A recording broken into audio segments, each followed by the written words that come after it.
and he pulls me off base, it's for if I get pulled off base to immediately turn and hit in.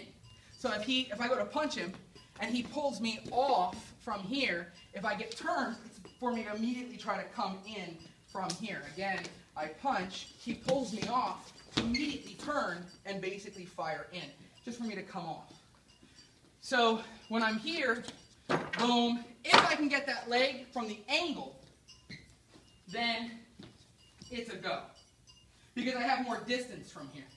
Look at my distance, bend your knee real quick. Look at the distance between here to here, trying to break it. Again, trying to break it. I only have from here to here. When I make the transition from here, I actually have what we call a circle step. I don't know what you guys might call it. Circle step. So you have actually, from here, where your foot can actually travel more distance to build up power before you hit. Whereas if you're right directly in front, lifting up to hit, if he's coming in with power, this is going to be hard to get off. Does that make sense? Yes, sir. Yeah. When I did some training with Wong Chun Leung guys, they actually, they'll do low kicks. But if the guy's in close, they won't do low kicks unless, of course, they absolutely know that they're going to be able to get him off. So if they're in here, they'll do basically hits off, boom, and then they'll go ahead and they'll go into place. Or they'll move basically off and hit in. So you're actually knocking him basically backwards as you're hitting. And he's giving you space. Because when he escapes, what does he do? Gives you that gap to kick out his legs, right? Yes, no? Questions? Yes, sir. I know it's hot as hell in here, isn't it? Florida. Yeah. Yeah. Christmas. I know, right? So with the kick to the ribs, if he goes ahead and he goes to punch, and I'm going to go ahead and go right underneath, his arm's already extended. So, boom, it slips right underneath. Even if he tries to pocket, it's going to be hard. He's going down after that kick. It's a broken rib. Yeah, he's going down. Yeah, but notice the distance traveled.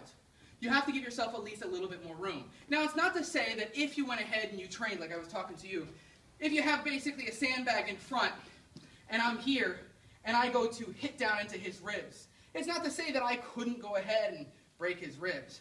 But the possibility of me going from here and hitting down hard enough to break his ribs without him tensing up, moving, or, blocking it, is going to be difficult. Even if I have a full strike here and I come up underneath, he's got a what?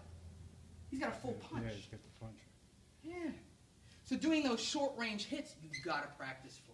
And you've got to train to condition basically your body and condition your hits. You have to get up to like a sandbag. Bam, bam, bam. Hit it over and over and over if that's the kind of technique you want. If you want your punches to be stronger, you got to pick. Do you want to spend an hour hitting this one out today, or do you want to spend an hour basically with your strikes? Now wait a minute, what if you had 2 hours? Okay, you can split it up 1 hour each, or you can do 2 hours on your punches. You see what I'm saying? Yes, sir. So we have to split up our time too, so you have to figure out what do you think you'll be able to more than likely get off now. Not to say later on in your Wing Chun career, but what do you think you can get off now? If you think, okay, I can get off a quick chop underneath into the ribs, I'm basically hitting here and then moving off, so I hit basically underneath and I'm coming in. Well, sure, that has an upward hit to it. I can practice that basically up there. That's a fox out. I can strike just like in my fox outs when I come out here and I roll forward. I'm going to practice those basically on the sandbag. I've got to practice it, but that's a broken rib. Any other questions? No?